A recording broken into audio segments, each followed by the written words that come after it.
នឹងធ្វើបង្ហាញសិរហាសកម្មឲ្យបងប្អូនទាំងអស់គ្នាមើល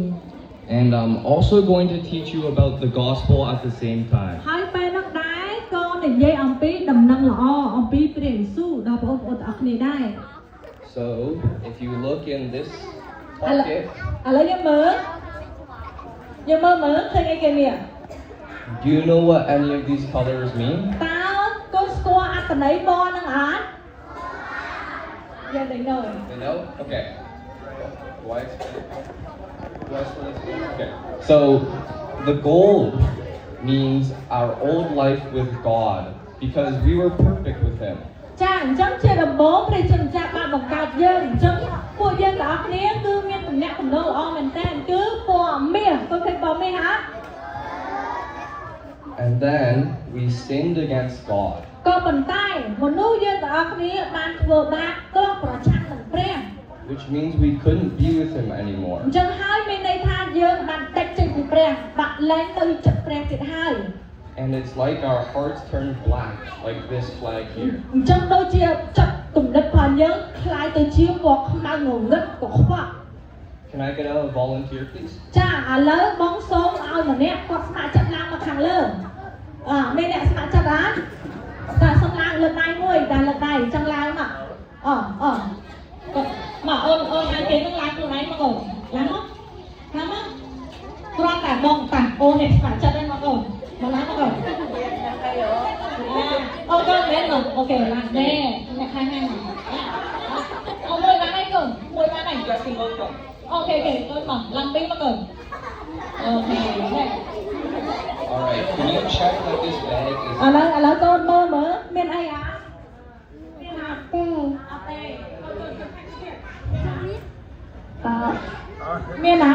អូខេអត់មានអីទេអូខេ Empty. តា I'm going to put these two colors into a bag. ឥឡូវពីរពណ៌ហ្នឹងដាក់ចូលក្នុងប្រអប់ហ្នឹងហើយណាលួ Ready? Oh, Oh, still yeah. there. Okay. But now... កូនអាចចូលទៅវិញបាន Okay, you guys can go to the sit down. Now, I'm going to transform these colors into different colors. ហើយឥឡូវបងគាត់នឹងឲ្យពណ៌ពីរហ្នឹងទៅជាពណ៌ផ្សេង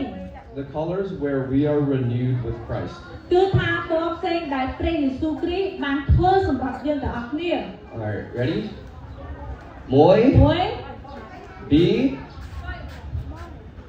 bye.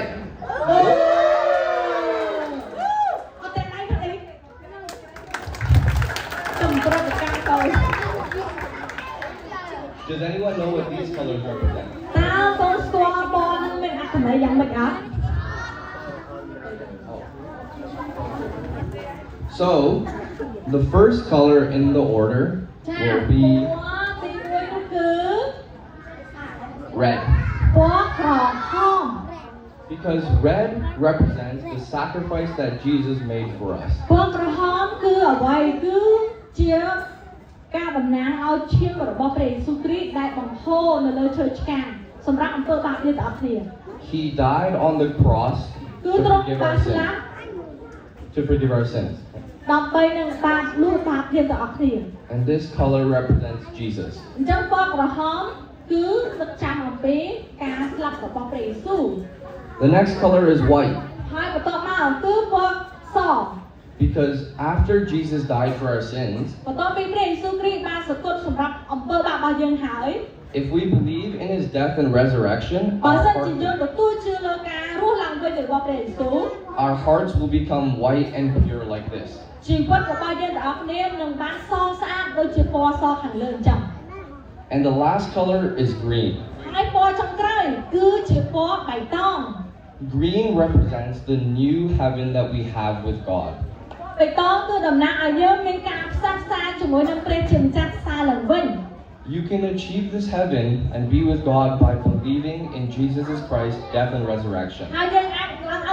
ងអាចទៅនគរឋានសួគ៌ជាមួយនឹងការរស់ឡើងវិញរបស់អង្គព្រះយេស៊ូវគ្រីស្ទបានគឺយើងមានការផ្សារភ្ជាប់ទំនាក់ទំនងជាមួយនឹងព្រះឡើងវិញហើយ Did you guys like the magic trick? កូនទាំងអស់គ្នាចូលចិត្តការសម្ដែងណាញ៉ាត់ខ្សោយមានកូនចូលចិត្តអត់